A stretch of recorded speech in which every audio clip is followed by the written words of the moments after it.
So let's continue gas laws. Previously we covered ideal gas law. Today we will discuss Avogadro's law.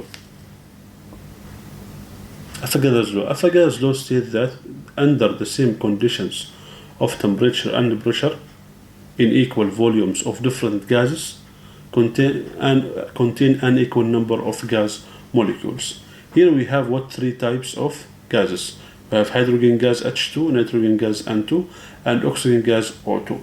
And we can see here at the top we have the same temperature for all, 273 Kelvin, and also the same pressure, which is 1 atom. At this condition, which is the same temperature and pressure, and also equal volumes, the different gases have the same number of the mole. Doesn't matter any kind of gas inside the container. If we have the same pressure and temperature and also equal volumes for different gases, we have the same number of the moles. This is the idea of Avogadro's law.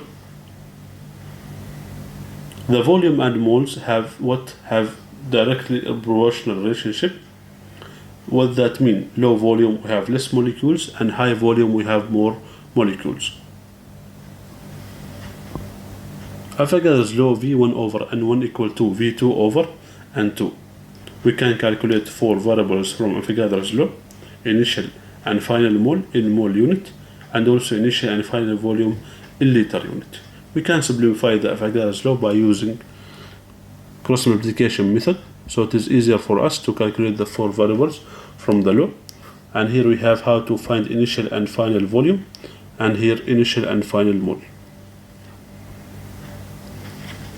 Now we have one example for Avogadro's law. A balloon has a volume of 4.6 liter when it is filled with 0.225 mole of air.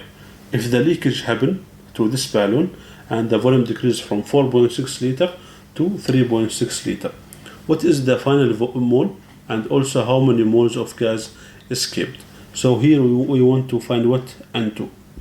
So we write Avogadro's law, and we can use cross multiplication method to find the N2. So here N2 equal to N1 V2 over V1. We substitute in the law, and the N2 will be 0.176 mole. So now we can calculate the number of the moles that escaped from the balloon. We have here before leakage and after leakage. Before we have 0.225 as mentioned in the question, and here 0.176 as we found it in the final mole. So the answer will be 0.050 mole. Let's say if he asks you about initial mole and final volume. At the end we want to prove the Avogadro's law. We said that V1 over N1 equal to V2 N2. We can prove it from what? From this example. If we substitute here V1 over N1, 4.60 over 0.225 give us what? 0.20.44. And the same for V2 N2 give us what? 20.44, which is the same. And also about the relationship between volume and number of the mole, which is directly proportionalship. We can see here before we have 4.60 liter and 0.225 mole. So after the leakage happened, it is decreased from 4.60 to 3.60 liter. So the same for the mole, 0.2 now became what? Or after leakage 0.176. Now we will solve this example by using Chem calculator, which is the language English, and after that start gases laws, and we have Avogadro's law.